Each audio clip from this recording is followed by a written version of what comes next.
Pakai GoMart. Tinggal pilih toko, pilih produk, bayar. Nggak pakai antrean, tinggal tunggu antrean. Have fun GoMart.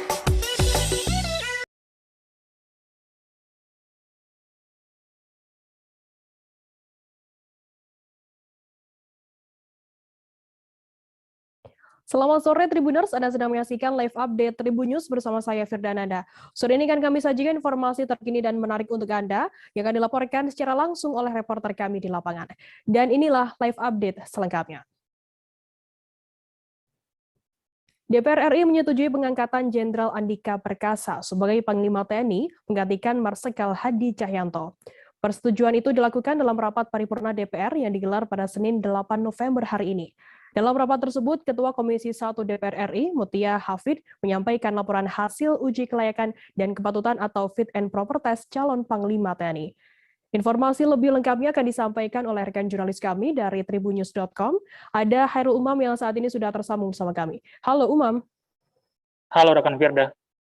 Umam, bisa Anda jelaskan bagaimana jalannya rapat paripurna DPR RI yang mengagendakan laporan Komisi 1 DPR RI atas hasil uji kelayakan Panglima TNI terhadap calon Panglima TNI? Ya, terima kasih rekan Firda.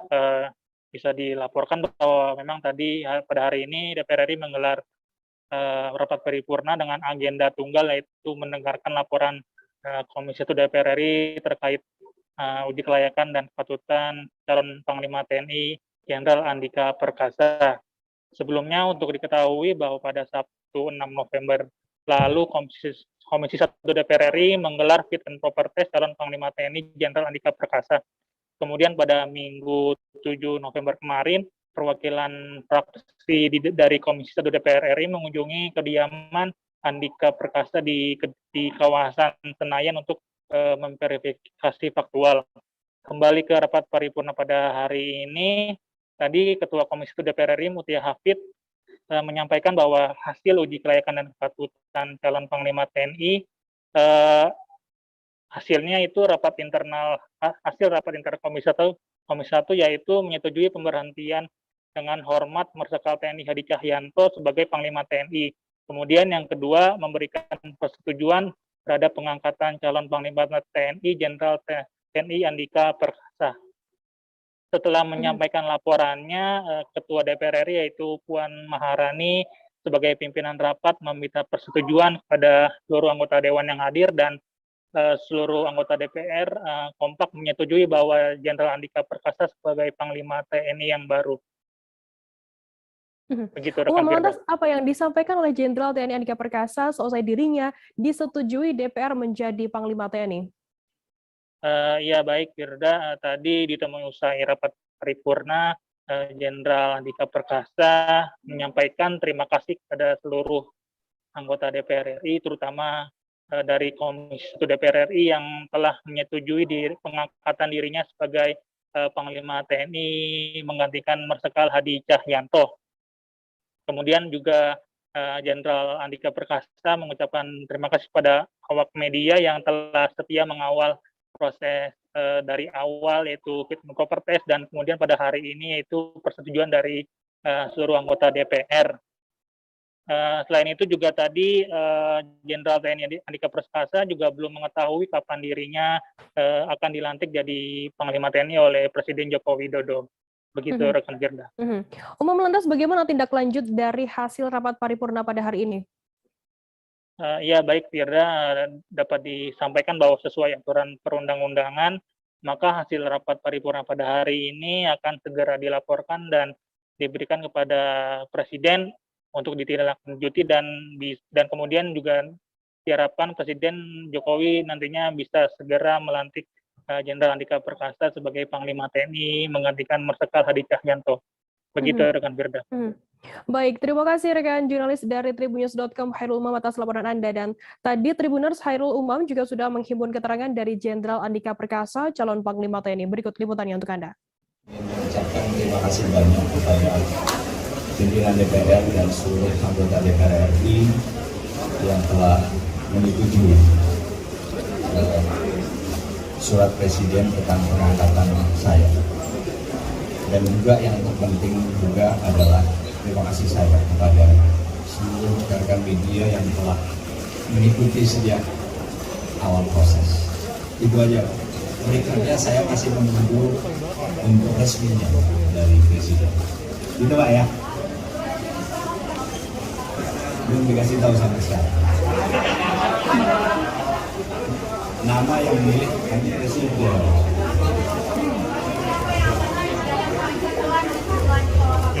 Iya, saya janji nanti Mbak setelah resmi syarat belum. Jangan sampai saya mendahului Mbak ya. Ya, ya itu nanti Mbak setelah saya resmi syarat belum ini. Jangan sampai saya nanti GR gitu Mbak. Ya. Sama Mbak, pokoknya nanti setelah ada resminya baru saya nggak mau mendahului dulu karena nanti disangka GR dan memang bukan kewenangan saya. Ya, terima kasih Bapak Ibu semuanya. Ya, ya saya akan kembali dulu ke kantor, saya akan lapor dulu, Mbak ya. Menteri Koordinator Bidang Politik, Hukum, dan Keamanan Mahfud MD memerintahkan Ketua Satgas Bantuan Likuiditas Bank Indonesia atau BLBI untuk segera menyita aset obligor dan debitur BLBI yang belum memenuhi kewajibannya untuk membayar utang kepada negara dan tidak mau memenuhi panggilan Satgas BLBI. Hal itu disampaikan saat konferensi pers di kantor Kemenko Polhukam RI pada Senin 8 November. Informasi lebih lengkapnya akan disampaikan oleh rekan jurnalis kami dari Tribunnews.com. Ada Gita Irawan yang saat ini sudah tersambung bersama kami. Halo Gita.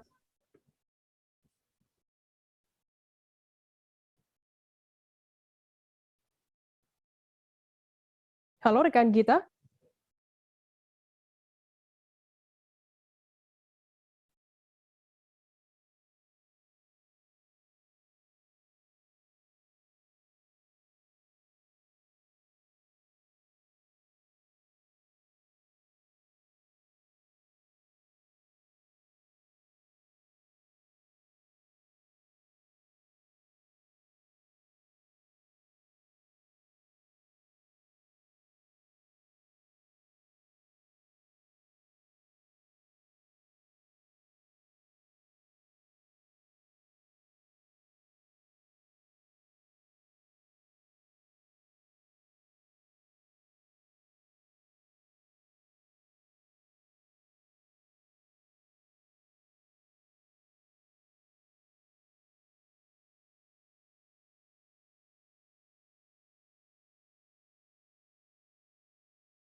Gita, bisa Anda jelaskan bagaimana sikap terkini pemerintah terhadap obligor dan debitur BLBI yang belum melunasi utangnya ini?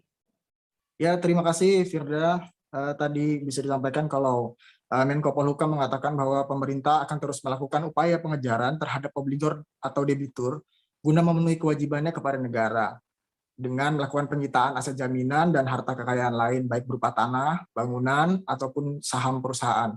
Selain itu, pemerintah juga akan melakukan langkah-langkah pembatasan keperdataan. Pembatasan yang dimaksud misalnya hak kredit di bank, berpergian ke luar negeri, atau yang lainnya. Pemerintah juga akan melakukan proses pidana terhadap obligor atau debitur yang berdasarkan penelitian Satgas telah melakukan tindak pidana. Tindak pidana yang dimaksud seperti misalnya mengalihkan aset, menjaminkan aset kepada pihak ketiga tanpa legalitas, atau menyewakan aset secara gelap. Oleh karena itu, pemerintah juga meminta iktikat baik kepada obligor atau debitur BLBI untuk memenuhi atau menyelesaikan kewajiban utangnya.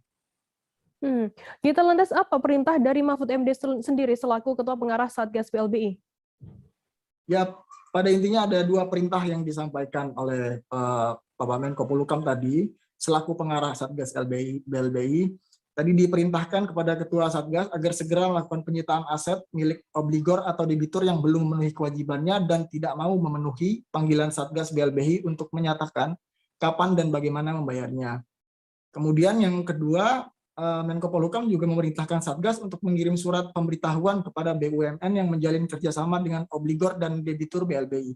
Surat pemberitahuan tersebut pada intinya untuk menjelaskan bahwa para obligor dan debitur BLBI tersebut tidak menunjukkan iktikat baik untuk memenuhi kewajiban utangnya kepada negara. Mhm, mhm. Gita, lantas bagaimana untuk sikap dari pemerintah sendiri terhadap obligor dan juga debitur BLBI yang sudah melunasi utangnya? Ya, tadi disampaikan oleh Pak Menko Polhukam, juga sempat membeberkan sejumlah nama obligor atau debitur BLBI yang sudah melunasi utangnya. Mereka yang sudah melunasi utangnya diantaranya Antoni Salim, Bob Hasan, Sudwi Katmono, dan Ibrahim Rishad. Menko Polhukam menjelaskan mereka telah melunasi utangnya yang sebelumnya telah ditentukan melalui Impres nomor 8 tahun 2020 tentang release and discharge. Untuk itu pemerintah akan dan harus berlaku adil terhadap para obligor dan debitur BLBI yang telah dan belum melunasi utangnya dengan mengejar para obligor dan debitur BLBI yang belum melunasi utangnya kepada negara. Kita lantas apa yang saat ini tengah dilakukan oleh Satgas BLBI sendiri terkait aset obligor dan debitur BLBI yang telah disita? Ya, terkini Satgas BLBI telah berhasil melakukan penagihan terhadap utang keluarga konglomerat Bakri terkait PT Usaha Mediatronika Nusantara sejumlah sekitar 10,3 miliar. Berdasarkan siaran pers tadi, PT UMN tercatat telah melakukan 2 kali pembayaran kepada negara. Pembayaran pertama dilakukan pada 20 September 2021 dan pembayaran kedua pada 28 Oktober 2021. Dengan demikian sisa utang PT UMN adalah sebesar 12,3 miliar. Sebelumnya, Satgas BLBI juga telah memanggil keluarga konglomerat Bakri terkait dengan kewajiban negara pada Jumat 17 September lalu.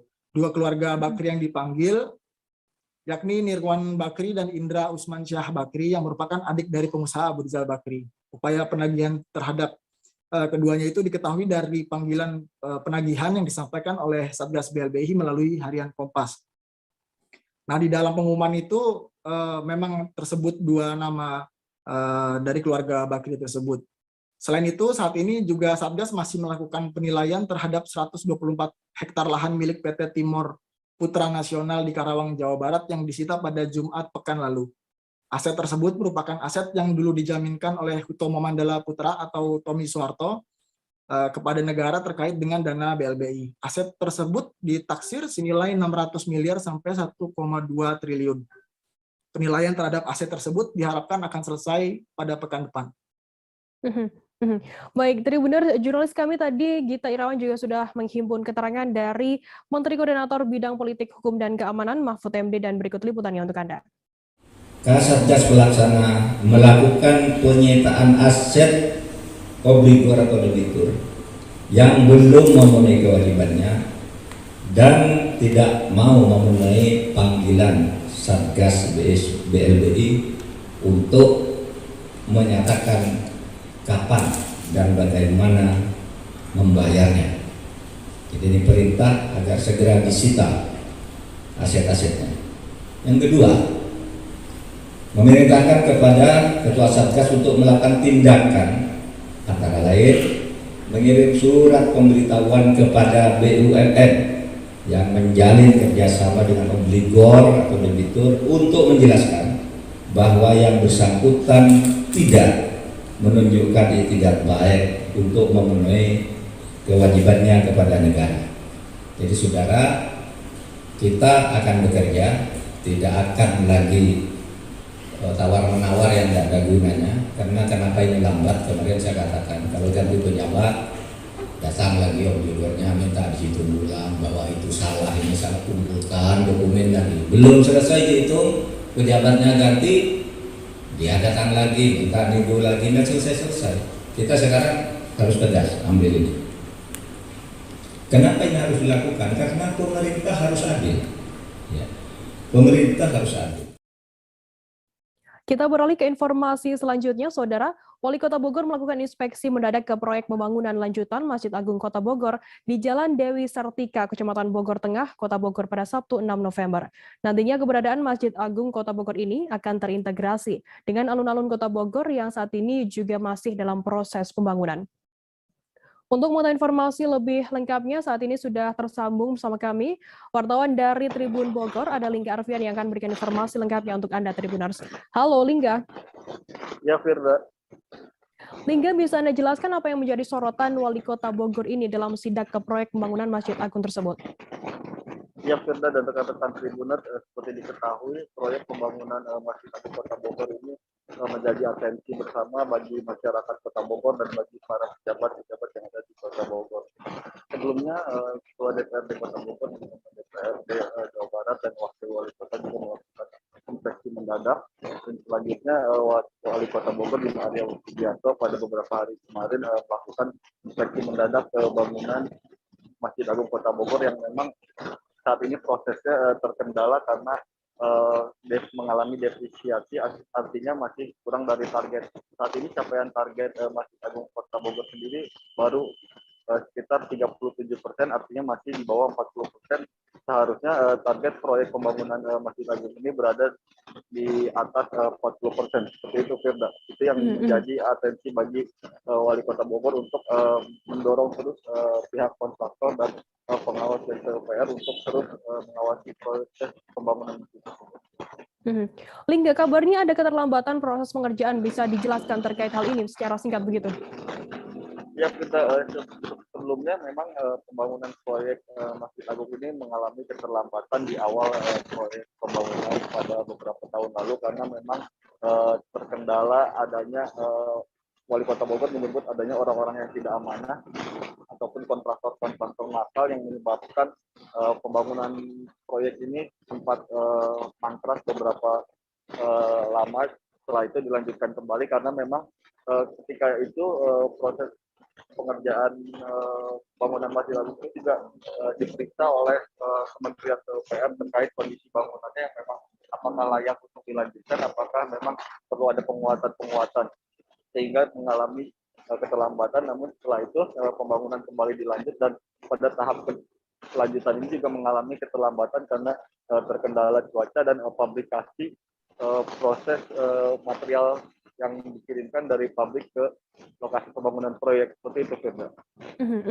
Lingga, lantas keberadaan Masjid Agung ini juga nantinya akan terintegrasi dengan alun-alun Kota Bogor. Apakah nantinya ini akan menjadi salah satu ikon baru di Kota Bogor?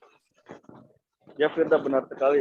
Kawasan ini merupakan kawasan terintegrasi antara alun-alun Kota Bogor, kemudian Masjid Agung Kota Bogor, dan wilayah Stasiun Bogor yang menjadi kawasan heritage. Nantinya wilayah tersebut menjadi satu kesatuan tempat berpusatnya aktivitas masyarakat, baik dari yang di Stasiun Bogor maupun yang berkunjung ke alun-alun Kota Bogor dan bisa melakukan ibadah di Masjid Agung Kota Bogor.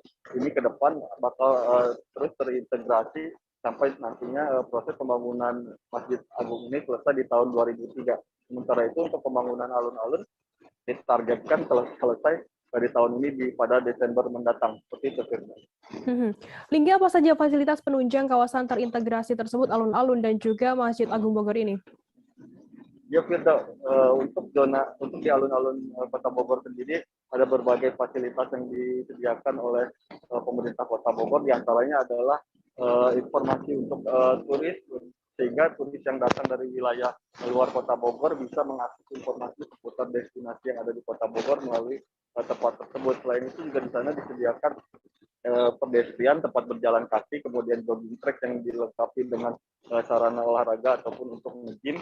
Selain itu juga ada plaza yang fungsinya untuk para komunitas berekspresi untuk menginformasikan tentang komunitas mereka kepada masyarakat luas. Selain itu juga ada diorama, dan terakhir di belakang itu yang bersinggungan langsung dengan Masjid Agung Kota Bogor akan dipasang Asmaul Husna. Seperti itu, Firda. Baik, Tribuners, jurnalis kami Lingga tadi juga sudah menghimpun keterangan dari Wali Kota Bogor Bima Arya Sugiarto dan juga Kepala Dinas Perumkim Kota Bogor Juniarti Astiningsih. Berikut liputannya untuk Anda. Ya, saya tidak mau ada keterlambatan. Jadi diusahakan kerja keras supaya tepat waktu karena ditunggu oleh umat Islam satu Kota Bogor. Tidak saja oleh jemaah dari Masjid Agung, tapi umat Islam di Kota Bogor. Jadi saya akan awasi terus, saya akan intens mengawasi ini bersama dinas, bersama camat untuk memastikan semuanya tepat waktu, ya, tepat waktu. Sekali lagi targetnya memang berdasarkan kalender kegiatannya 17 Desember. 17 Desember. Ya. Kita akan monitor supaya tepat waktu Saya cek tadi ada personal lain yang nggak ada. Ya kalau persoalan hujan ketika masang kolom spiral ini bisa disiasati. Nah, alun-alun ini untuk progres sudah 61,8%. Ada beberapa hal yang mau kita kerja. Terakhir pekerjaan kita nanti mudah-mudahan selesai di tanggal 8 Desember. Dan sekarang ini masih terus dikejar dengan penambahan tukang yang tadinya cuma 80, sekarang sudah masuk ke 97 orang tukang, dan kita kerjakan itu siang malam supaya pekerjaan ini cepat selesai. Nanti malam ada pemasangan air mas, terus kita akan kejar terkait gedung TIC-nya, terus lagi beberapa zona-zona yang memang nanti supaya di tanggal 8 kita selesai. Sejauh ini kendala, Bu? Kendalanya tentunya hujan.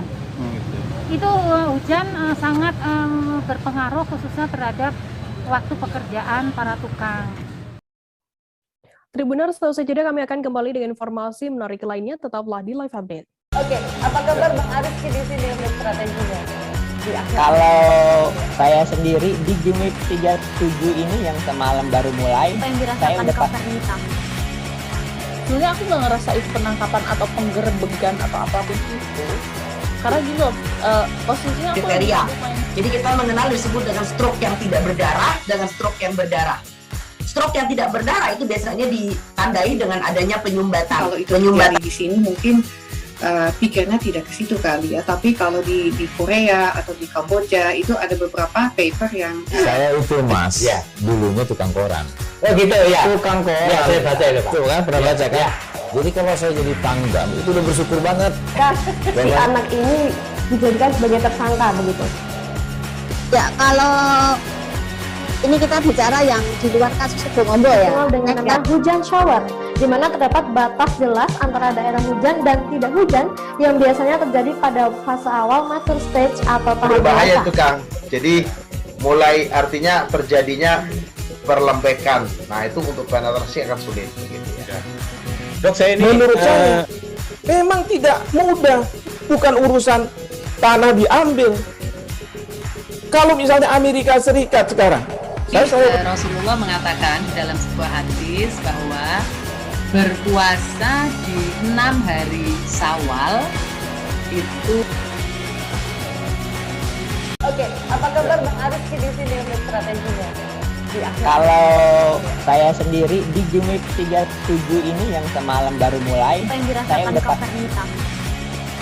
sebenarnya aku nggak ngerasain penangkapan atau penggerebekan atau apapun itu, karena gini loh, posisinya aku kriteria. Jadi kita mengenal disebut dengan stroke yang tidak berdarah dengan stroke yang berdarah. Stroke yang tidak berdarah itu biasanya ditandai dengan adanya penyumbatan. Kalau itu terjadi di sini mungkin pikirnya tidak ke situ kali ya, tapi kalau di Korea atau di Kamboja itu ada beberapa paper yang saya itu mas, ya, dulunya tukang koran. Oh gitu ya, Tukang koran. Ya, saya baca itu Pak. Tuh kan pernah baca kan? Ya. Jadi kalau saya jadi pangdam itu udah bersyukur banget. Si anak ini dijadikan sebagai tersangka begitu. Ya, kalau ini kita bicara yang di luar kasus Sebongombo ya. Dengan nama hujan shower, di mana terdapat batas jelas antara daerah hujan dan tidak hujan yang. Terima kasih Anda masih bersama kami di Live Update. Kita beralih ke informasi selanjutnya, Saudara. Longsor terjadi di Jalan Poros Palopo Toraja, Sulawesi Selatan pada Minggu 7 November. Sedikitnya ada 30 titik longsor sepanjang jalur tersebut, dan ada 11 titik yang menutupi badan jalan. Mulai dari Kelurahan Lebang, Kelurahan Batang, dan Kelurahan Batang Barat, Kecamatan Wara Barat yang berbatasan Kabupaten Toraja Utara. Informasi lebih lengkapnya akan disampaikan oleh rekan jurnalis kami. Dari Tribun Timur ada Arwin Ahmad yang saat ini sudah tersambung bersama kami. Halo, Arwin. Ya, halo rekan Firda dan Tribuners. Arwin, bisa Anda jelaskan terkait peristiwa longsor yang melanda di sana seperti apa informasinya? Ya, terima kasih rekan Firda dan Tribuners. Jadi peristiwa longsor terjadi di 3 kelurahan, yakni Kelurahan Bang, Kelurahan Batang, dan Kelurahan Batang Barat, Kecamatan Wara Barat, Kota Palopo, Sulawesi Selatan. Yang mana jalur ini merupakan jalur utama atau jalur provinsi yang menghubung Kota Palopo dan Kabupaten Toraja Utara.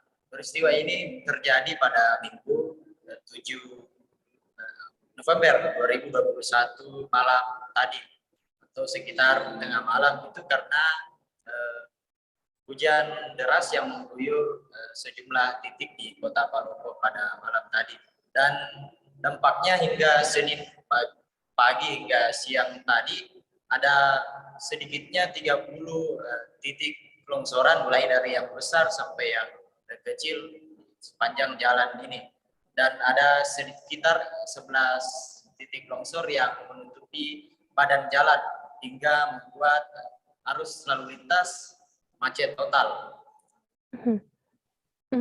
Lantas saat ini sudah sejauh mana penanganannya dari pihak-pihak terkait di sana?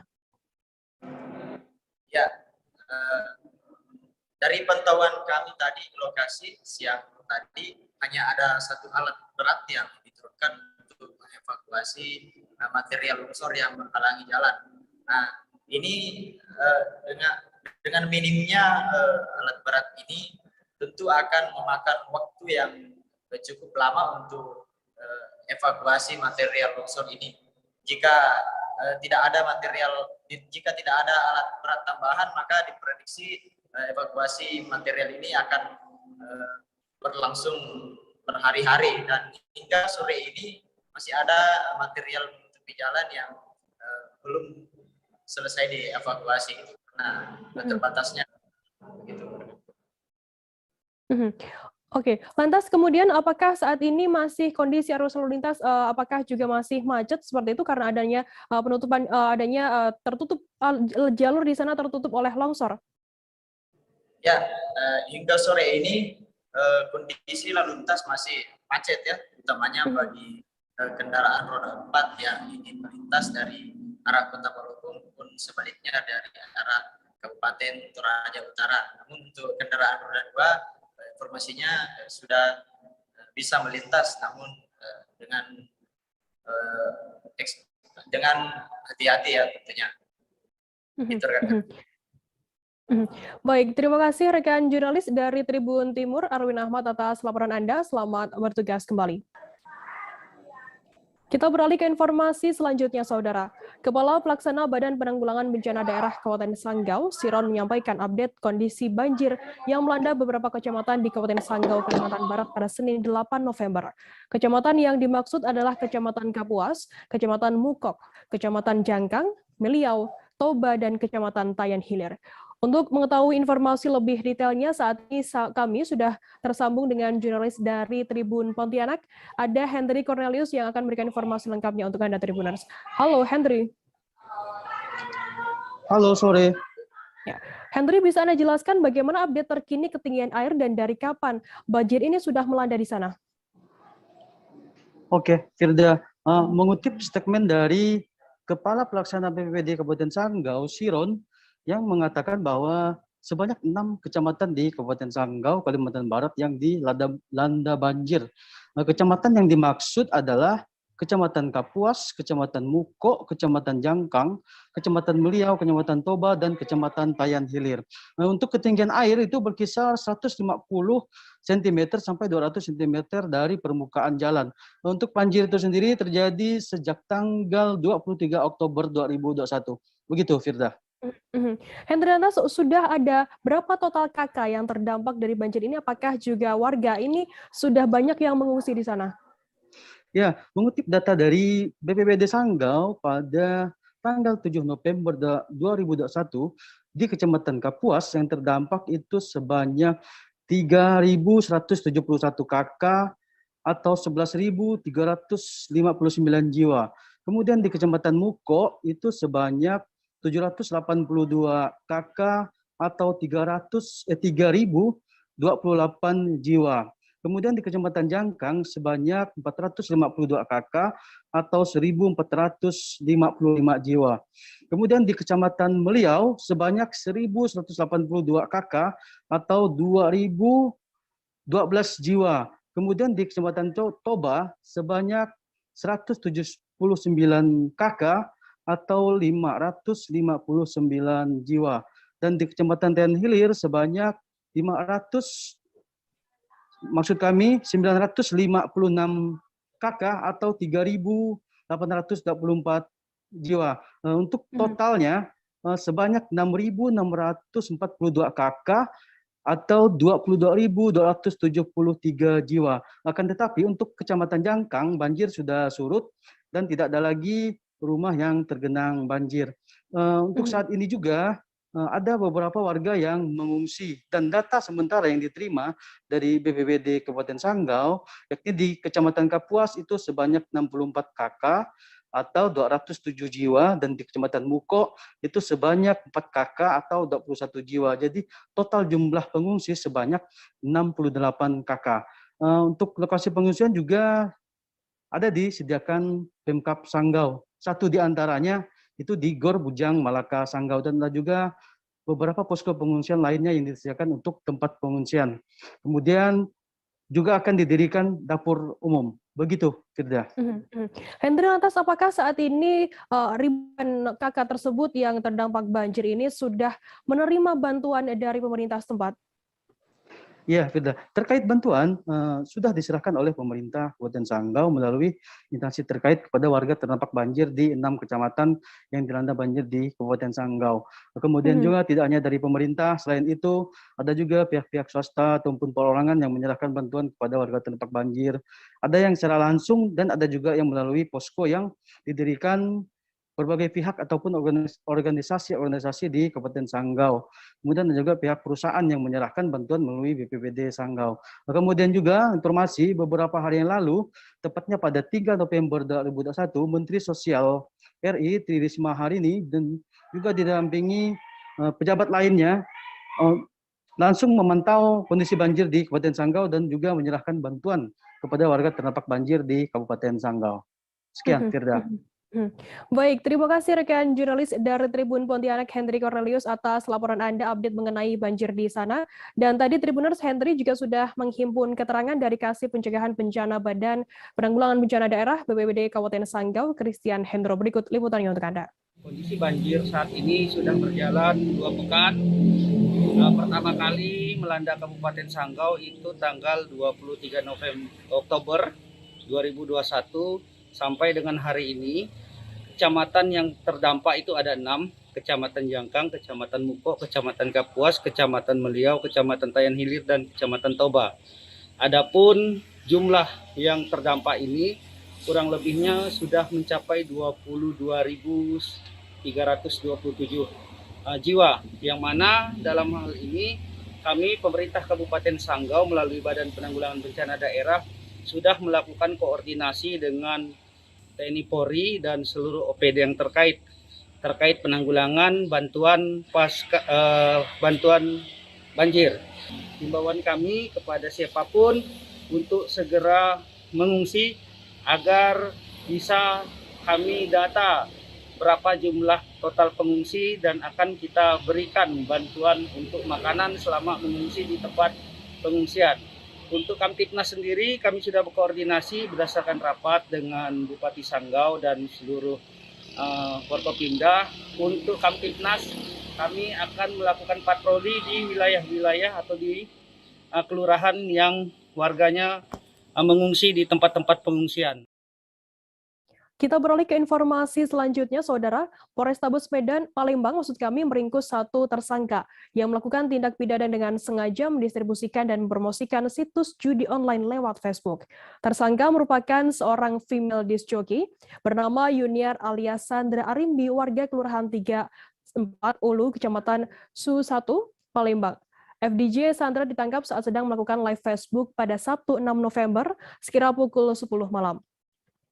Untuk mengetahui informasi lebih lengkapnya sudah bergabung bersama kami wartawan dari Tribun Sumsel, ada Rahmat Kurniawan yang akan berikan informasi lengkapnya untuk Anda Tribuners. Halo Rahmat. Halo Firda. Rahmat, bisa Anda jelaskan bagaimana proses penangkapan FDJ Sandra ini dilakukan dan apa saja barang bukti yang diamankan oleh pihak kepolisian?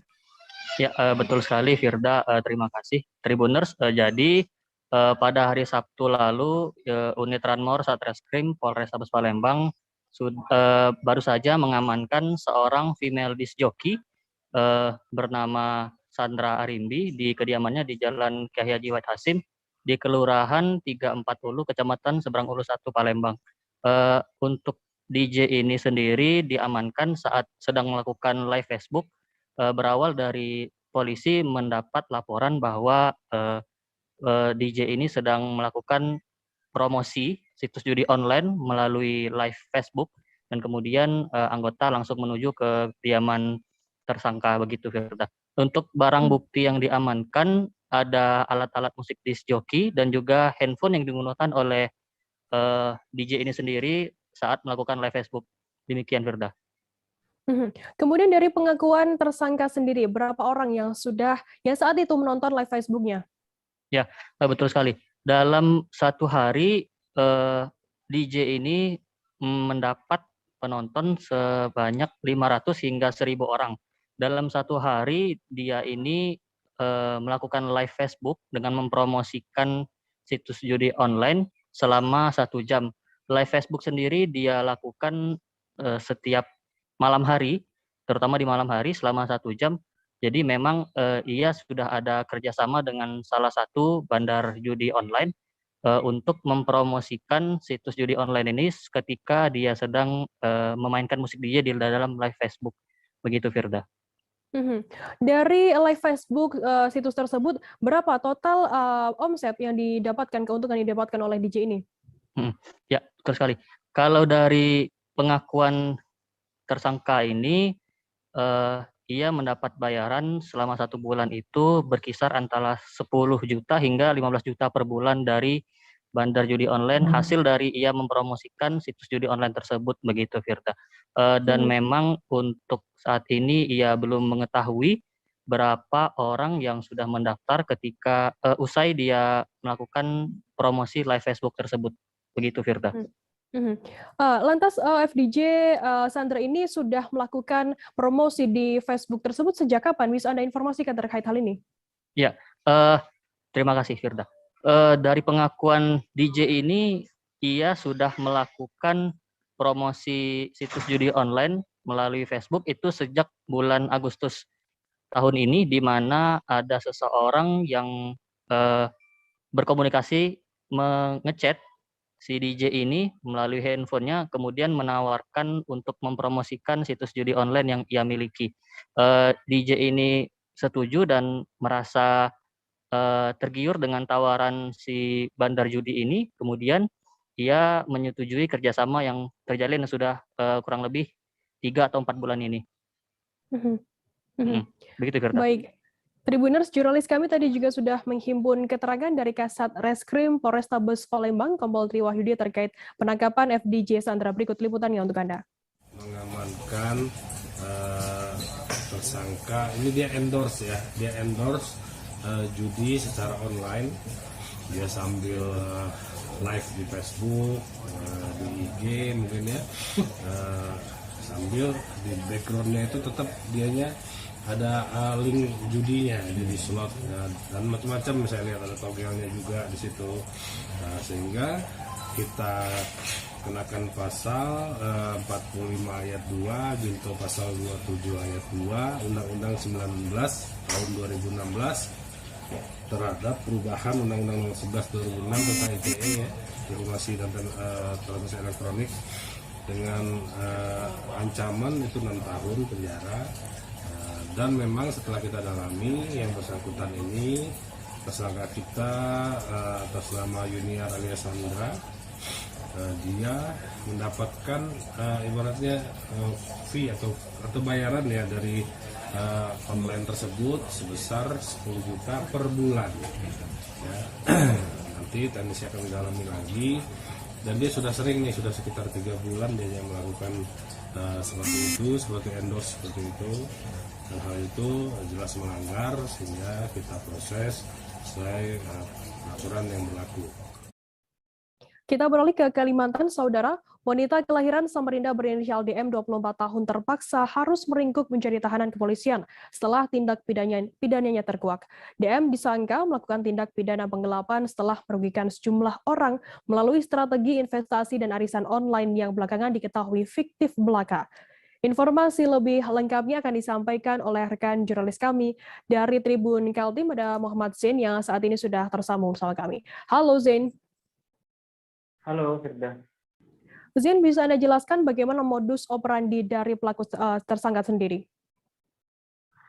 Baik, bisa disampaikan untuk modus operandi dari tersangka sendiri ini menawarkan melalui platform Instagram dengan menampilkan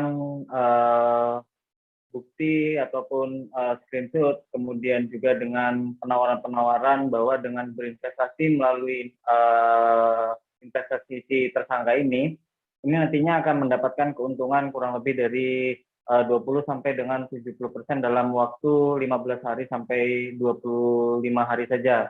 Nanti kemudian untuk calon korban yang yang tertarik nantinya akan diarahkan oleh tersangka untuk mengirimkan sejumlah uang sesuai dengan tarif investasi yang sudah disediakan oleh tersangka. Untuk tersangka sendiri di sini menawarkan kurang lebih ada 15 produk investasi, di mana untuk yang paling murah ini dengan nominal Rp300.000, yang nantinya akan mendapatkan keuntungan kurang lebih Rp500.000. Kemudian untuk yang tertinggi ini kurang lebih ada 2 juta, yang nantinya iming-imingnya nasabah akan mendapatkan keuntungan sampai dengan Rp3.200.000. Namun untuk di selanjutnya, dari awal-awal berjalannya investasi ini memang si tersangka ini memang memberikan keuntungan nasabahnya, kemudian nasabah yang merasa mendapatkan keuntungan, kemudian secara mulut ke mulut menawarkan kepada teman-temannya yang lain, sehingga banyak masyarakat yang kemudian tergiur dengan investasi yang ditawarkan oleh tersangka DM ini. Seperti itu kurang lebihnya. Zin, lantas total sudah ada berapa korban dari aksi yang dilakukan oleh pelaku sendiri? Baik, sampai dengan bulan Mei 2021 kemarin sudah tercatat kurang lebih ada 900 orang korban. Ini tersebar di seluruh Indonesia yang didominasi dari masyarakat di kawasan Pulau Jawa. Sementara untuk di wilayah Kalimantan Timur sendiri, ini ada di wilayah Balikpapan, kemudian juga ada di Berau, seperti itu. Kemudian dari kepolisian sendiri, ini hanya mengambil sebagian saja untuk dilakukan pemeriksaan, kurang lebih ada 33 orang, seperti itu. Zin, saat ini total sudah ada berapa kerugian yang dialami oleh korban sendiri akibat penipuan yang dilakukan oleh pelaku sendiri? Baik. Kalau untuk kerugian sendiri sebenarnya kurang lebih variatif, tapi untuk secara akumulatif dari kepolisian mencatat kurang lebih ada 63 miliar. Itu untuk total kerugian yang diterima oleh korban sejak investasi ini mulai macet, seperti itu. Untuk ancaman hukuman yang dijatuhkan kepada tersangka sendiri, bagaimana informasi terkait hal ini, Zin? Baik, dari kepolisian sendiri ini memberikan ancaman terhadap tersangka DM ini dengan menggunakan UU penipuan, yaitu di KUHP, kemudian juga Undang-Undang ITE. Ini jadi untuk ancaman untuk tersangka ini rentangnya antara 4 sampai dengan 15 tahun pidana penjara. Seperti itu, Firda. Baik, Tribuners, jurnalis kami tadi juga sudah menghimpun keterangan dari Kabid Humas Polda Kaltim, Kombes Pol Yusuf Sutejo. Berikut liputannya untuk Anda. Kejadian ini adalah didasari yang awalnya itu ada laporan polisi atau laporan pengaduan dari Polres Berau tanggal 4 Juni 2021 dan ditindaklanjuti rupanya tidak hanya satu korban. Di Polda Kaltim juga ada 4 laporan pengaduan. Di antaranya dari para konsumennya ini dari Balikpapan, luar Kalimantan Timur juga ada, dari Jawa Tengah, lalu dari Banten dan dari Polda Riau. Di mana tersangka menawarkan investasi dibagi dalam beberapa, istilahnya slot ya, dibagi dalam beberapa slot, yaitu ada 15 slot. Masing-masing bervariasi antara 300.000 sampai 1,5 juta per slot, dan dengan diiming-iming dengan keuntungan senilai 25% sampai 70% hanya dalam waktu 15 sampai 25 hari kerja. Di sini ada kita amankan satu orang tersangka atas inisial DM yang mengelola akun daripada grup investor Bezi, atau kalau di grupnya itu investasi Bezi. Kita beralih ke Kota Ambon, Saudara. Belasan pasangan muda-mudi kedapatan berduaan di 3 penginapan yang ada di Jalan AM Sengaji, Kota Ambon. Sebanyak 15 pasangan bukan suami istri tersebut diamankan saat operasi Pekat Siwa 5 yang digelar oleh Polda Maluku pada Sabtu 6 November malam hingga Minggu 7 November dini hari. Untuk mengetahui informasi lebih lengkapnya sudah bergabung bersama kami wartawan dari Tribun Ambon, ada Alvin Risanto yang akan memberikan informasi lengkapnya untuk Anda Tribuners. Halo Alvin. Halo Tribuners, halo rekan Firda. Alvin, bisa Anda informasikan terkait razia yang digelar oleh Polda Maluku sendiri kemarin, seperti apa informasinya?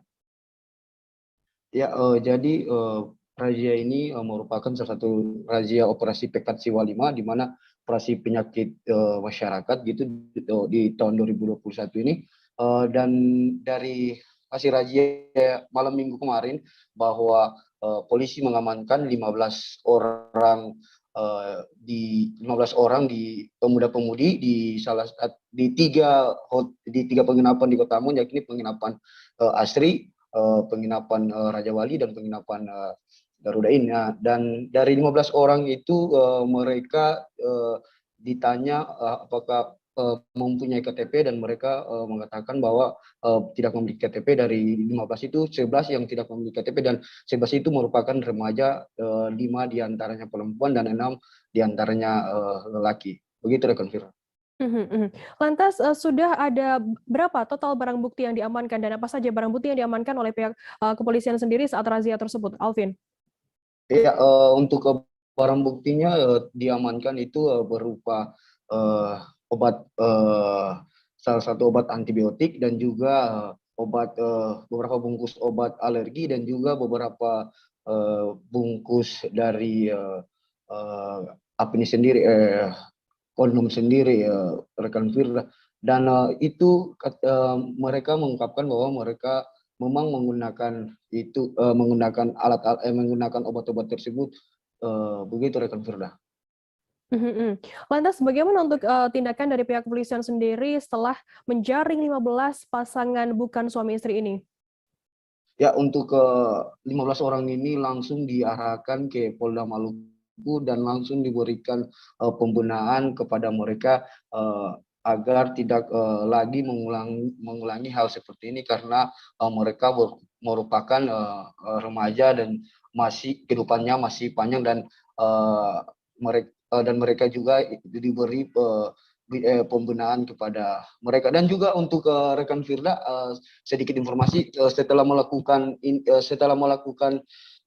operasi pekat kepada penginapan, Polda Maluku juga melakukan operasi pekat ke salah satu pasar Merdeka di Kota Ambon, dan juga menemukan beberapa orang yang asik, 6 orang yang asik bermain judi yoker, dan Polda Maluku langsung menindak dengan mengamankan beberapa barang bukti seperti uang dan 2 juta dan kartu yoker di salah satu pasar di Merdeka Kota Ambon. Dan memang untuk operasi pekat ini akan dilangsungkan selama 10 hari dari tanggal 5 kemarin hingga tanggal 15 November ini. Untuk itu masyarakat dihimbau agar tidak melakukan aksi-aksi kejahatan di Kota Ambon sendiri. Begitu rekan Firda. Baik, terima kasih rekan jurnalis dari Tribun Ambon Alvin Risanto atas laporan Anda. Selamat bertugas kembali. Ya.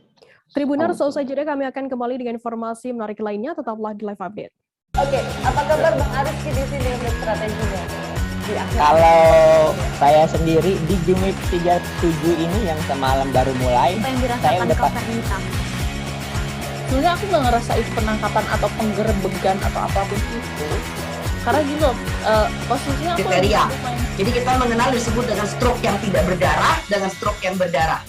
Stroke yang tidak berdarah itu biasanya ditandai dengan adanya penyumbatan. Kalau itu terjadi di sini mungkin pikirnya tidak ke situ kali ya, tapi kalau di Korea atau di Kamboja itu ada beberapa paper yang saya itu Mas, dulunya tukang koran.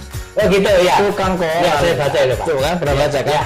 Jadi kalau saya jadi Pangdam itu udah bersyukur banget. Si anak ini dijadikan sebagai tersangka begitu. Ya, kalau ini kita bicara yang di luar kasus Sebongombo ya. Dengan nama hujan shower, di mana terdapat batas jelas antara daerah hujan dan tidak hujan yang biasanya terjadi pada fase awal mature stage atau tahap Berbahaya dewasa. itu Kang.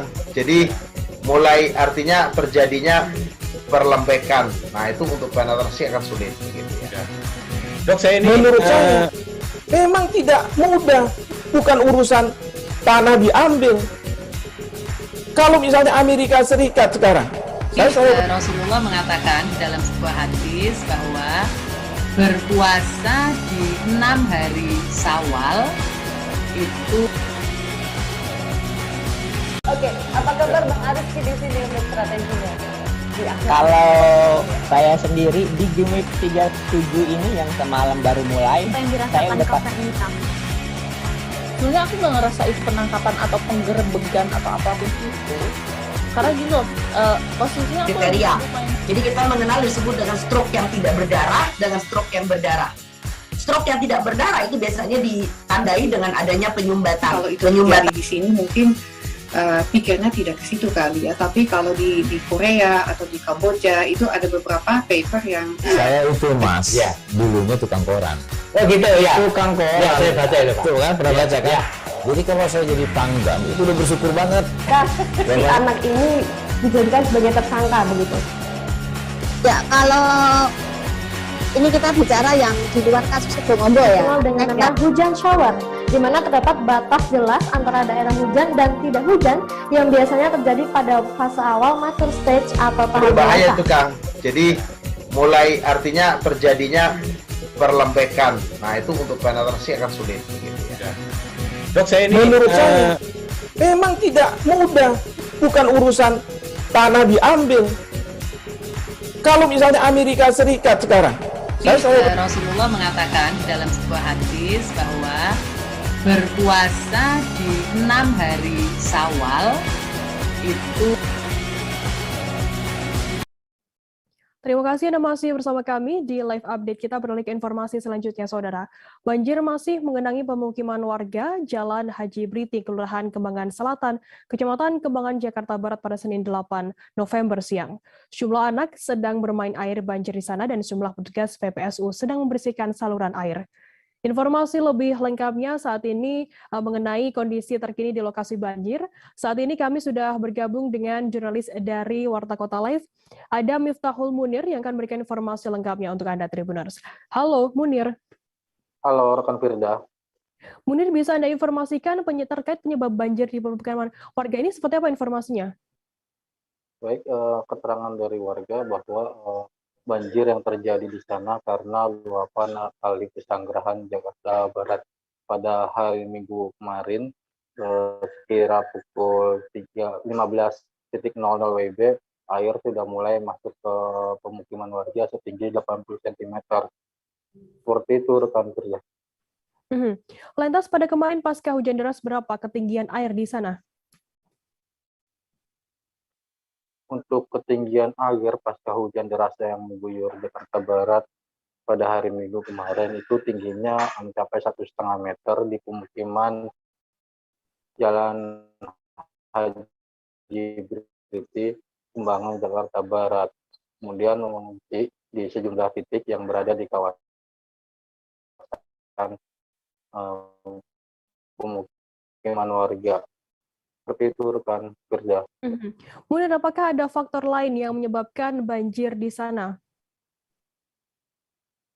Baik, tadi sesuai dari keterangan warga bahwa faktor lain yang menjadi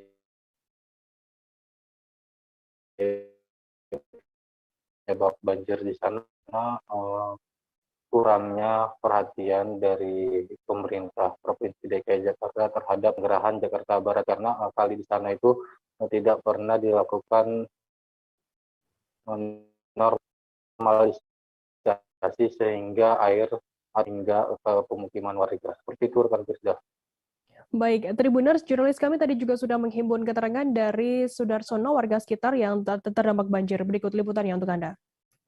Oh, berarti memang sebelumnya belum pernah banjir sini. Banjir sih banjir, tapi kan dibagi dua dulu. Oh, dibagi dua.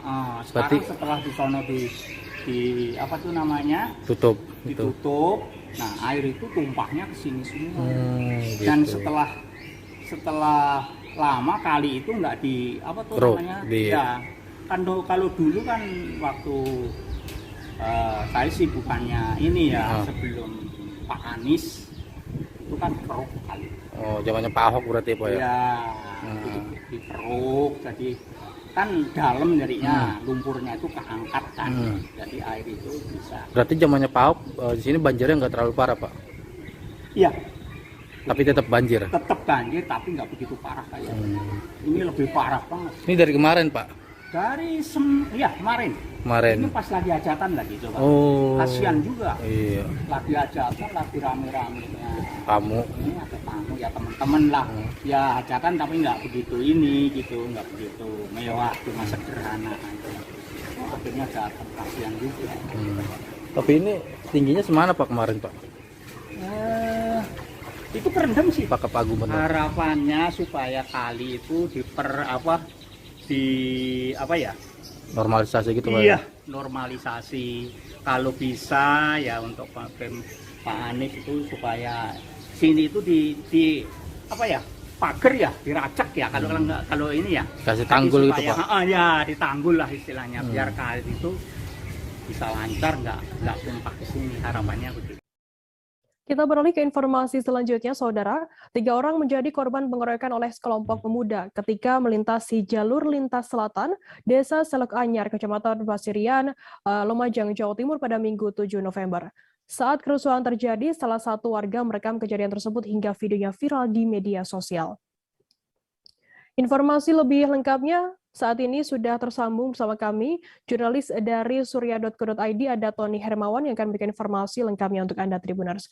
Halo Tony. Halo, selamat sore rekan Firda. Tony, bisa Anda jelaskan terkait kronologi kejadian tersebut seperti apa? Ya baik rekan Firda, benar sekali pada hari Minggu sore kemarin telah terjadi aksi pengeroyokan ya di jalan lintas selatan Desa Selok Anyar, Kecamatan Pasirian, di mana belakangan ini diketahui bahwa korban ada 3 orang, yang mana merupakan mereka adalah satu keluarga menjadi korban pengeroyokan sekelompok pemuda di Jalan JLS. Untuk kronologinya sendiri, Kapolsek Pasirian menuturkan bahwasanya mereka yang satu anggota keluarga yang merupakan warga Desa Pandan Arum, Kecamatan Tempe ini bermula ketika perjalanan menuju ke Desa Bagu. Sesampainya di Jalan JLS, mereka tiba-tiba menjumpai sekelompok pemuda yang sedang nongkrong-nongkrong di JLS. Entah apa penyebabnya, mereka lalu menjadi korban pengeroyokan. Saat pengeroyokan itu terjadi, warga sekitar yang melihat merekam kejadian itu sampai akhirnya video tersebut viral di media sosial. Begitu rekan Firda. Terkait kondisi dari korban sendiri saat ini seperti apa? Bisa Anda informasikan, Tony? Baik rekan Firda, setelah kejadian itu salah satu korban yang mana ayah dari korban melaporkan kejadian tersebut ke Polsek Pasirian. Beliau mengatakan bahwa salah satu anaknya mengalami luka lebam di bagian pinggang sebelah kanan. Untuk itu pihak keluarga menginginkan polisi mengusut tuntas kasus tersebut. Begitu rekan. Apakah berdasarkan pemeriksaan sementara begitu dari korban sendiri, apakah sudah diketahui penyebab dari pengeroyokan tersebut? Sementara ini untuk penyulutnya masih belum diketahui rekan Firda, karena pihak korban mengatakan kepada kepolisian hanya melintas di JLS, lalu tiba-tiba langsung dikeroyok oleh kelompok pemuda. Untuk motifnya masih didalami polisi. Yang jelas polisi saat ini sudah mengantongi identitas para pelaku setelah melihat video yang viral di media sosial. Begitu rekan Firda. Tony, kemudian bagaimana untuk tindakan dari pihak kepolisian sendiri untuk mencegah adanya aksi balas dendam? Iya baik rekan Firda. perlu diketahui memang di jalur lintas selatan ini bukan kasus pertama kali ya. Beberapa bulan yang lalu memang kasus semacam ini, tepatnya tawuran, juga terjadi di jalur lintas selatan.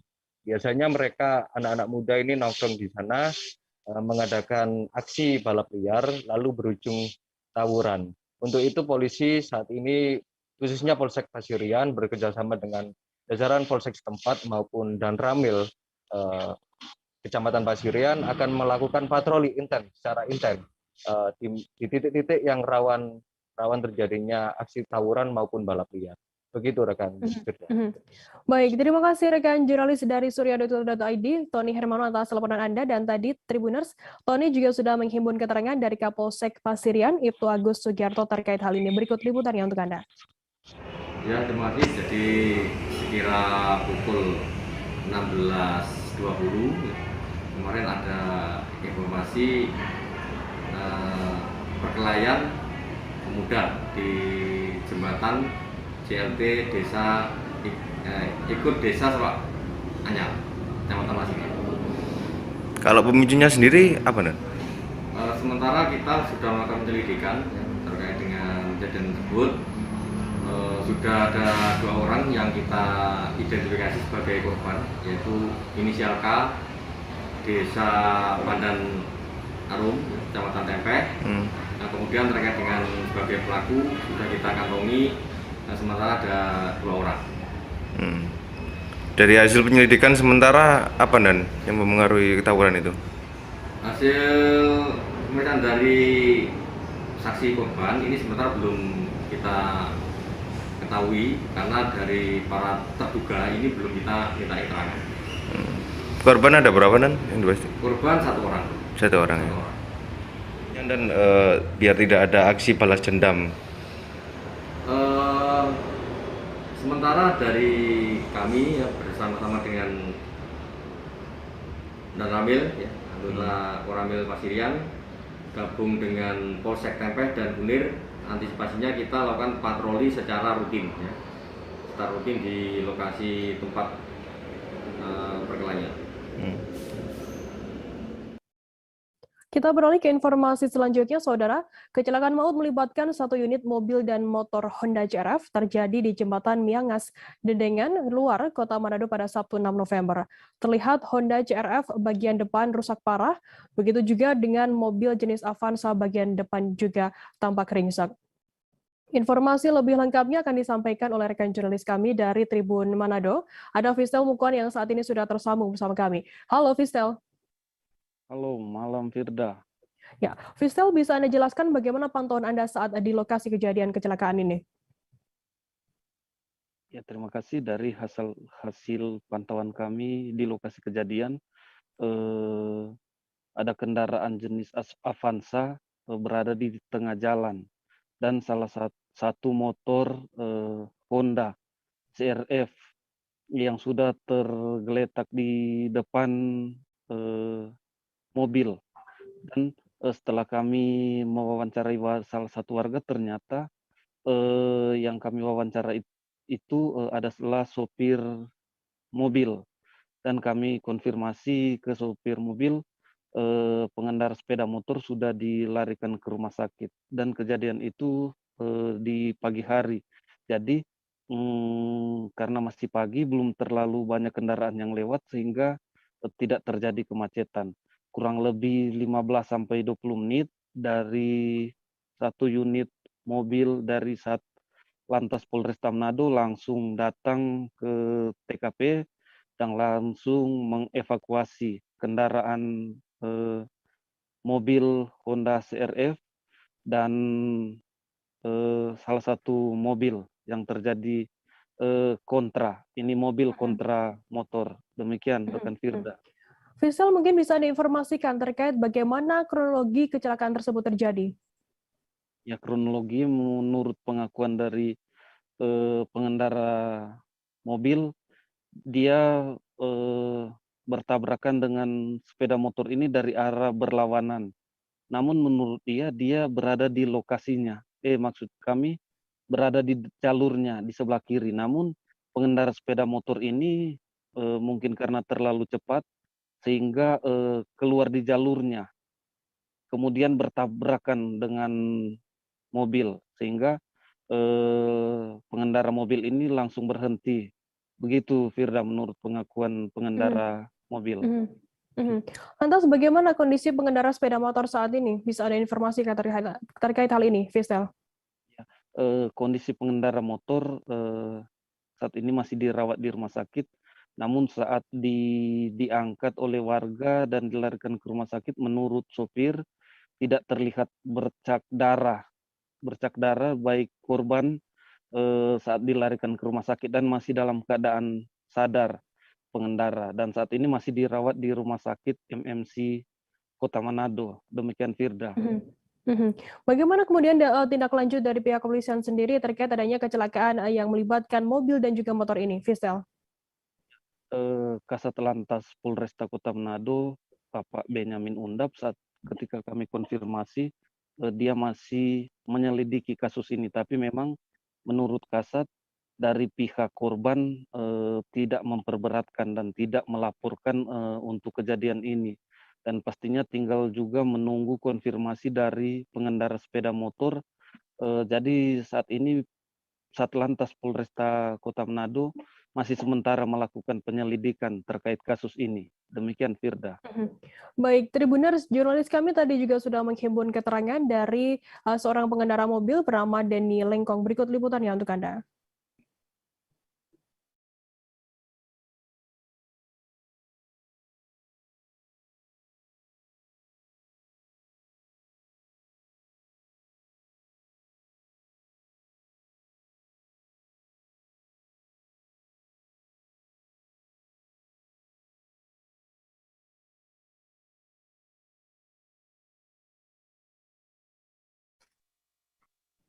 Kita beralih ke informasi selanjutnya, Saudara. Suseno, 63 tahun, warga asal Pedukuhan Jatirejo, Pedukuhan Gari, Wonosari, Gunung Kidul, yang dikabarkan hanyut di Sungai Oya, kini berhasil ditemukan pada Senin 8 November pagi.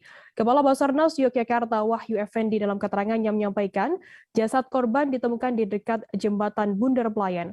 Korban sebelumnya dinyatakan hilang pada Minggu 7 November sore. Untuk mengetahui informasi lebih lengkapnya, saat ini kami sudah tersambung dengan jurnalis dari Tribun Jogja. Ada Alexander Aprita yang akan memberikan informasi lengkapnya untuk Anda, Tribuners. Halo, Aprita. Ya, selamat sore, Firda. Alexander Aprita, bisa Anda jelaskan bagaimana untuk proses penemuan dari jasad korban sendiri? Ya, Firda, berdasarkan keterangan dari Kepala Basarnas Yogyakarta, penemuan jasad Suseno yang sebelumnya dilaporkan hanyut pada Minggu sore kemarin, itu ditemukan sekitar pukul 5.30 pagi tadi oleh tim SAR yang melakukan pencarian, dan seperti disampaikan sebelumnya, itu lokasi penemuannya di dekat jembatan Pelayan, Bundar Pelayan, dan itu lokasinya sekitar 7 km dari lokasi awal tempat kejadian pertama dilaporkan. Demikian, Finda. Untuk kronologi kejadian hilangnya dan juga tenggelamnya korban sendiri, seperti apa informasinya, Alexander? Ya, berdasarkan keterangan dari keterangan Kasubag Humas Polres Gunung Kidul itu Suryanto, yang juga mendapat keterangan dari saksi yang merupakan warga setempat seperti itu. Saat itu Suseno hendak menyeberang Sungai Oya dengan melintasi bendungan yang ada di situ, yang posisinya berada di Pedukuhan Gari di Wonosari. Saat akan menyeberang itu, tiba-tiba dia terpeleset, langsung jatuh dan langsung terseret oleh aliran Sungai Oya seperti itu. Kebetulan saat itu saksi juga berusaha menolong korban, namun kondisi arus sungai yang deras menyulitkan proses evakuasi, sehingga akhirnya melapor ke pihak kepolisian dan akhirnya diupayakan untuk pencarian, dan pencarian sendiri melibatkan unsur dari SAR, BPBD, dan dari kepolisian sendiri. Adapun prosesnya masih saat malam itu mengalami kesulitan karena kondisi derasnya Sungai Oya, sehingga akhirnya posko didirikan di dekat lokasi kejadian, dan besok paginya kemudian baru jasad Suseno ditemukan. Demikian, Firda.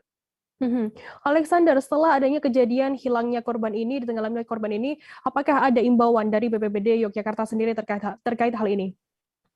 Ya, dari BPBD Gunung Kidul sendiri sebelumnya sudah menyampaikan bahwa warga perlu mengantisipasi datangnya musim penghujan di tahun ini, terutama dari BMKG sendiri sudah memperingatkan ada curah hujan saat ini lebih tinggi yang tentunya akan berpengaruh pada bencana hidrometeorologi seperti mungkin arus sungai yang lebih deras, kemudian angin kencang dan sebagainya seperti itu. Jadi dari BPBD Gunung Kidul mengimbau warga lebih waspada, kemudian menghindari aktivitas yang setidaknya bisa membahayakan dirinya sendiri seperti itu. Baik, terima kasih rekan jurnalis dari Tribun Jogja, Alexander Atprita atas laporan Anda. Selamat bertugas kembali. Tribuners, selesai jeda kami akan kembali dengan informasi lainnya. Tetaplah di Live Update. Oke, apa kabar Bang Ariski di sini untuk strateginya? Kalau saya sendiri di Gimik 37 ini yang semalam baru mulai, saya udah sebenarnya aku nggak ngerasa itu penangkapan atau penggerebegan atau apapun itu. Karena gini loh, posisinya aku kriteria. Jadi kita mengenal disebut dengan stroke yang tidak berdarah dengan stroke yang berdarah. Stroke yang tidak berdarah itu biasanya ditandai dengan adanya penyumbatan. Kalau itu terjadi di sini mungkin pikirnya tidak ke situ kali ya. Tapi kalau di Korea atau di Kamboja itu ada beberapa paper yang saya itu mas, ya dulunya tukang koran. Oh gitu ya. Tukang koran. Ya, saya baca itu Pak. Tuh kan pernah baca kan? Ya. Jadi kalau saya jadi pangdam itu udah bersyukur banget.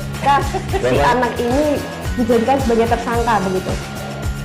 Ya kalau ini kita bicara yang di luar kasus Sebongombo ya. Dengan nama hujan shower, di mana terdapat batas jelas antara daerah hujan dan tidak hujan yang biasanya terjadi pada fase awal mature stage atau tahap berbahaya dewasa. itu Kang.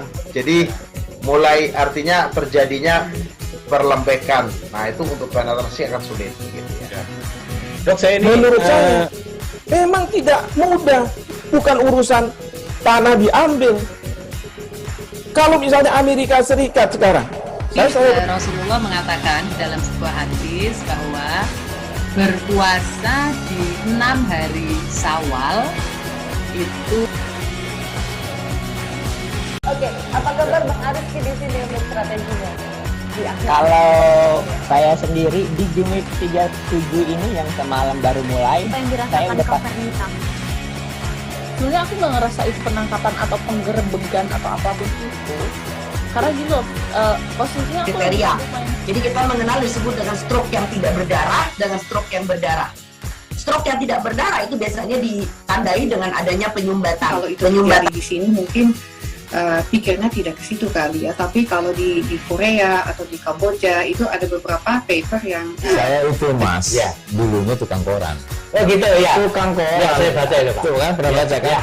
Jadi kalau saya jadi pangdam itu udah bersyukur banget. Si anak ini dijadikan sebagai tersangka begitu. Ya kalau ini kita bicara yang di luar kasus Sebongombo ya. Dengan nama hujan shower, di mana terdapat batas jelas antara daerah hujan dan tidak hujan yang biasanya terjadi pada fase awal mature stage atau tahap berbahaya dewasa. itu Kang. Jadi mulai artinya terjadinya perlembekan. Nah itu untuk penetrasi akan sulit. Gitu ya. Dok, saya ini menurut saya memang tidak mudah, bukan urusan tanah diambil. Terima kasih Anda masih bersama kami di Live Update. Kita beralih ke informasi selanjutnya, Saudara. Profauna Indonesia telah memetakan kerusakan alam yang diduga menjadi penyebab terjadinya banjir bandang di Kota Batu, Jawa Timur. Organisasi pegiat lingkungan tersebut memprediksi jika upaya reboisasi baru bisa membuahkan hasil dengan durasi lebih dari 3 tahun. Ketua Profauna Indonesia Rosek Nur Sahid menganalisa wilayah sepanjang lereng Gunung Arjuna saat ini sebagian besar telah kehilangan fungsinya sebagai hutan lindung. Alih fungsi hutan menjadi lahan sayur disebut-sebut menjadi biang kerok rusaknya fungsi hutan lindung sebagai penyerap air ke dalam tanah. Informasi lebih lengkapnya akan disampaikan oleh rekan jurnalis kami dari Surya Malang. Ada Erwin Wicaksono yang saat ini sudah tersambung bersama kami. Halo Erwin. Halo rekan Firda.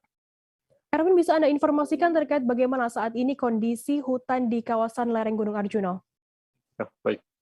Berdasarkan informasi yang kami dapat dari Ketua Profauna Indonesia, Rosek Nur Sahid mengatakan bahwa 90% wilayah lereng Gunung Arjuna yang tersebar di beberapa kota dan kabupaten seperti Kota Batu dan Kabupaten Malang, 90% telah beralih fungsi bukan lagi menjadi hutan lindung, namun menjadi lahan pertanian sayur seperti itu.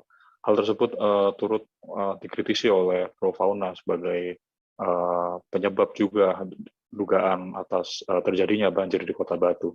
Begitu, Firda. Erwin, apakah kerusakan hutan di lereng Gunung Arjuna ini berimplikasi terhadap kejadian banjir bandang di Kota Batu beberapa waktu terakhir ini? Ya, berdasarkan survei lapangan yang dilakukan oleh Profauna sendiri bersama pegiat-pegiat lingkungan lain, organisasi tersebut menduga secara kuat dugaan satu-satunya yang mencuat saat ini adalah alih fungsi lahan yang terdapat di lereng Gunung Arjuna seperti itu. Pasalnya tanaman-tanaman sayur sendiri tidak cukup kuat untuk menahan air resapan dari air hujan, sehingga membutuhkan sebuah langkah percepatan reboisasi dengan menanam tanaman-tanaman yang memang untuk menyerap air dengan baik seperti itu, seperti minimal pohon buah-buahan seperti itu. Begitu, Firda. Aduh, lantas bagaimana upaya reboisasi yang dilakukan oleh pihak-pihak di sana pada saat ini? Ya, sejauh ini Profauna Indonesia telah berkoordinasi dengan pemerintah setempat dan langkah nyata sendiri dari Profauna sedang berkoordinasi juga dengan petani-petani setempat agar mau untuk mulai menanam tanaman-tanaman buah-buahan. Kenapa tanaman-tanaman buah-buahan? Karena tanaman buah-buahan sendiri dirasa cukup kuat untuk meresap air dan juga selain itu bisa juga dimanfaatkan secara ekonomis kepada para petani karena bisa diambil panen setiap panennya. Namun untuk mengembalikan fungsi hutan yang telah rusak dari berbagai macam hal seperti kebakaran dan sebagainya membutuhkan waktu yang tidak lama ya. Bahkan itu prediksinya bisa sampai 4 tahun lebih seperti itu hingga akhirnya bisa pulih kembali. Begitu, Firda. Berarti membutuhkan waktu yang cukup lama untuk mengembalikan fungsi hutan lindung di Malang sendiri. Baik, terima kasih rekan jurnalis dari Surya Malang Erwin Wicaksono atas laporan Anda, dan tadi Tribuners Erwin juga sudah menghimpun keterangan dari Ketua Profauna Indonesia Rosek Nur Sahid, dan berikut liputannya untuk Anda. Barusan kami menyusuri sumber masalah, jadi kami coba urut asal airnya dari mana gitu kan. Jadi kesimpulan kami, karena tadi saya naik juga sama tim perhutani ya, kesimpulan sementara adalah begini, ada beberapa hal penyebab. Satu, memang di hutan lindung yang di atas dan juga di hutan produksi, itu kan sudah ditanami banyak sayur.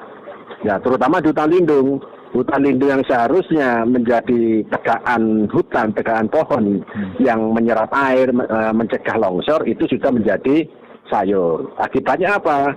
Ya, air tidak ada yang menyerap ke dalam tanah, tidak ada sistem perakaran yang menyerap sehingga langsung mengalir dengan deras, turunlah ke ceruk-ceruk sungai yang kering.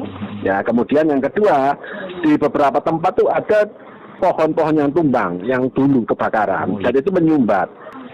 Kesimpulan pokoknya adalah ini tidak terlepas dari fungsi hutan lindung yang sudah melemah, yang sudah berubah dari pohon-pohon kayu, ya, pohon rimba menjadi tanaman sayur. Yang jelas, yang pertama kita akan melanjutkan rehabilitasi. Alih komoditi tanaman sayur menjadi pohon buah-buahan. Itu yang pertama. Kemudian yang kedua, kita akan mempertahankan sisa hutan lindung yang utuh. Jangan sampai itu kemudian dibuka, jangan sampai ada satu pohon pun yang dibunuh atau ditebang ataupun dibakar. Jadi dua itu yang akan kami lakukan. Kelihatannya simpel tapi tidak mudah untuk mewujudkan gitu. Menelusuri kisah para atlet disabilitas Peparnas ke-16 memang tak ada habisnya, dan kali ini salah satu kisah inspiratif mereka datang dari cabur boccia. Satu di antaranya adalah atlet cabur boccia bernama Yahya Vele, menceritakan persiapannya untuk ajang Peparnas ke-16 Papua. Informasi lebih lengkapnya akan disampaikan oleh rekan jurnalis kami dari Tribun Papua. Ada Aldi Bimantara yang saat ini sudah tersambung bersama kami. Halo Aldi. Ya, halo Firda dan juga Tribuners.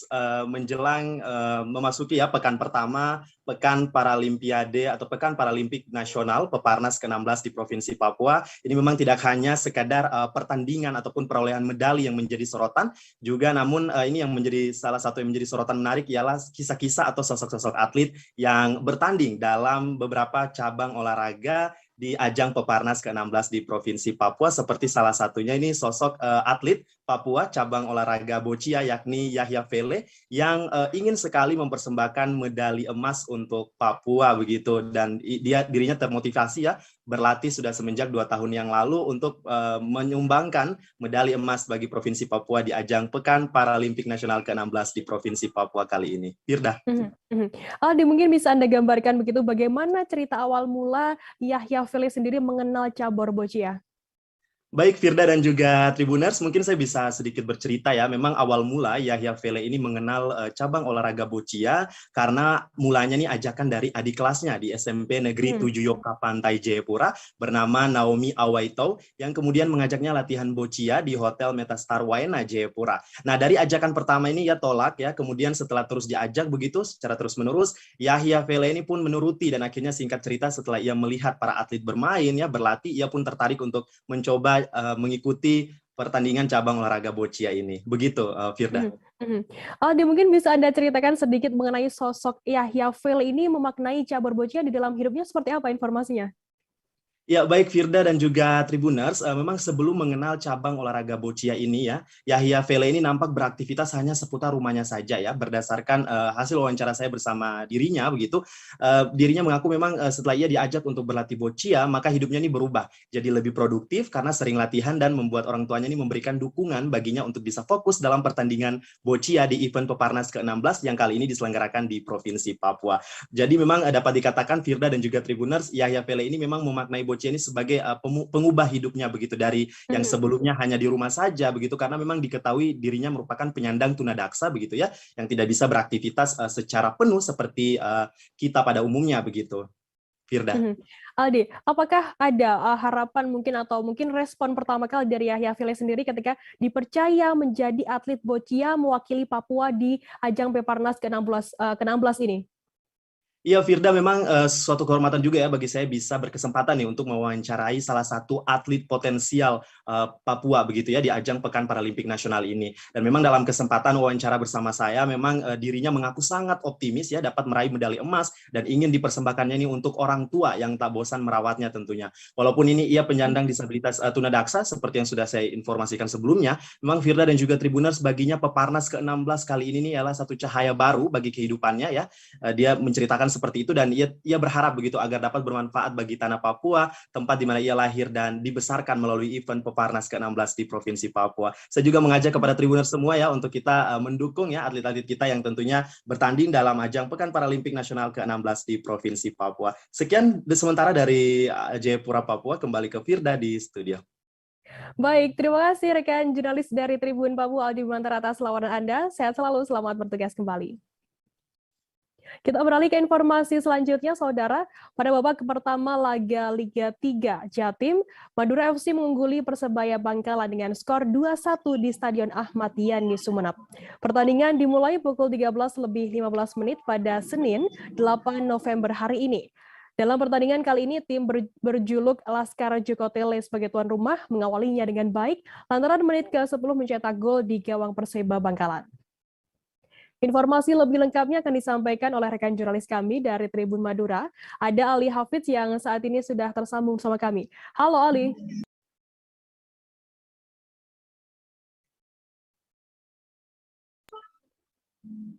Baik, Firda, halo. Ya. Rekan Ali, bisa Anda jelaskan bagaimana suasana pertandingan Liga 3 Jatim 2021 antara Madura FC melawan Perseba Bangkalan? Baik, Firda.